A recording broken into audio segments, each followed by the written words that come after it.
Hello, hello, hello. Okay, so happy New Year's Eve. It's New Year's Eve here in Texas, in the in the world, in the northern hemisphere. I guess it's New Year's Eve all over the planet. Anyhow, happy New Year's Eve.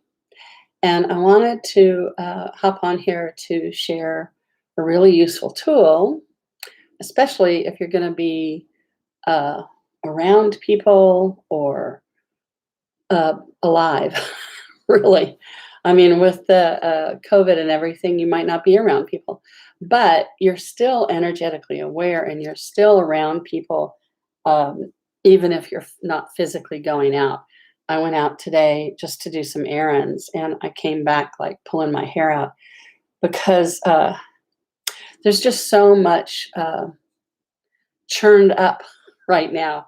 And there's so much expectation, there's so much projection, there's so much conclusion.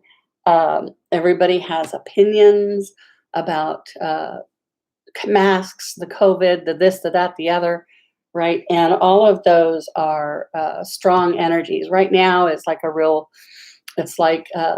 living in a quartz crystal. Everything is really, really magnified.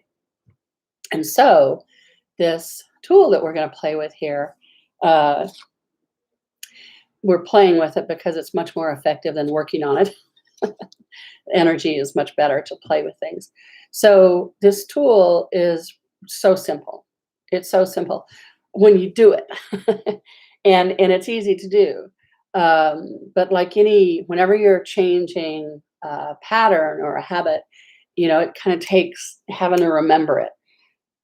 Sometimes when I'm learning a new technique, I'll set my timer for every 10 minutes to remind me to oh yeah, I'm gonna do that new thing, and then start to do it more and more and more. Okay. Anyway, what's the tool and why are we here?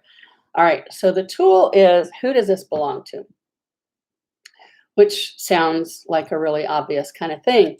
Um, the world that we live in tells us that if you can have a sensation of it, if it's an emotion, and if it's a thought, pretty much, it's kind of like if it's happening in here, then it belongs to you, uh, which is not true.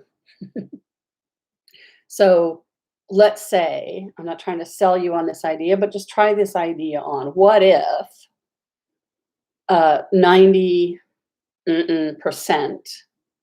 of all of the thoughts, sensations, and emotions that your body is aware of that you think are yours, what if they're not? And if you feel a little lightness with that, then it's like, yeah, it's not mine, it's not mine. And you can release it. So the first question is, who does this belong to? And the second thing that you do with that, without waiting for an answer, is return to sender with consciousness, return to sender with consciousness, return to sender with consciousness, return to sender with consciousness, return to sender with consciousness, return to sender with consciousness, return times a godzillion, return to sender with consciousness. And you may notice, even in this example, you may notice that it's a little easier to breathe. Your shoulders come out of your ears a little bit. You have a little more amusement. My body always goes into giggling. It's so relieved that I don't have to process that stuff, because other people's energy, emotions, conclusions, decisions, assumption, and projections, they're all, and a lot of their thoughts, a lot of the information, right? Other people's information. It's like glue for your system.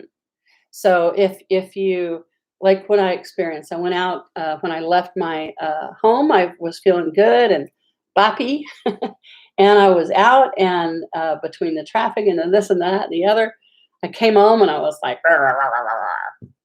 And it's like, oh yeah, none of this is mine. I have a really long lifetime of being a sponge. That was the training. That was, and what we were trained at when we were really little really sticks.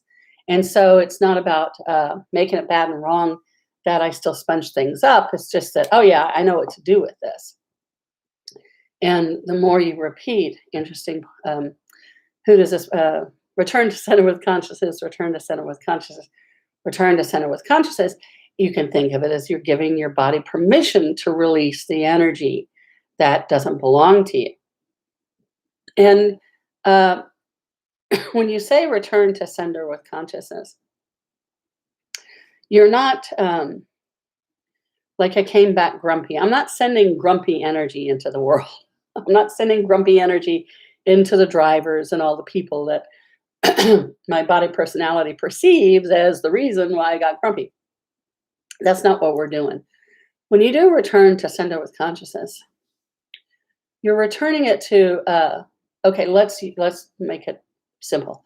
You'll say you talk to somebody who's in a grumpy mood, and then you're in a grumpy mood, and you're defending for and against. You're like, oh, I didn't do it. Why are they taking their grumpiness out on me? Right? So you kind of buy into it all. Okay? So when you say return to sender with consciousness, you're not sending grumpy back to who you got it from and then kind of like dumping it on them. What you're doing is when you say return to sender with consciousness, it's you're becoming more conscious because you're clearing it out of your space and you're offering that person to get more conscious and to move it out of their space. But that person got it from someplace too. So when you're doing this return to center with consciousness, it goes back to that person and then whoever they got it from and whoever they got it from and whoever they got it from. So you're like going, drop in the pond, out in every direction, clearing that energy. And it's an invitation. It's an offer to release it and to become more conscious, which automatically makes a body more comfortable.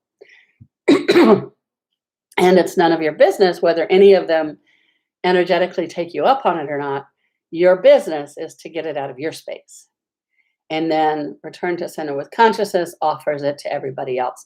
And the more you repeat the phrase, the more you're offering your body, your system to get clearer and clearer. And then you're sending that clarity, that possibility, the option of clarity out all over the world, all over the timeline. I have a few different clients that I've worked with for in this particular group for a number of years. And years ago, one of them was saying how they were using this tool, and especially in work, he's a real business, entrepreneur. So he was working using this tool at work, and he noticed one day that what he would do is he would say, "Return to sender with consciousness," until his stress level came down a little bit. Like he went from like an 8 to a 6. And in this particular call that we were working on, he was noticing that it had never occurred to him to keep using it, and he could bring it down to a 5 and a 4 and a 3 and a 2 and a 1. And the thing that we were working on in that call that day, we'd been doing a deep dive into this, and so we'd been repeating return to center with consciousness a lot more than usual. So that's an option too. If you use return to center with consciousness, and you don't have the beauty, one of the many beauties of these tools is that you don't have to define what it is that you're clearing. You can just notice that you're a little irritable or cranky, or your neck hurts, or your shoulders are up around your ears. Your tummy is upset. You can just be aware of something in your system that's not fun, yucky, and you can start using return to center, return to center, return to center times the gazillion, return to center with consciousness times the gazillion. And you repeat it over and over and over again. And if you do that for even 90 seconds, much less a minute, you will notice you'll feel a difference, not only in your body's ability to take a deeper breath and relax, but for your head to be clearer and for your thinking to make more sense and be less defensive and reactionary.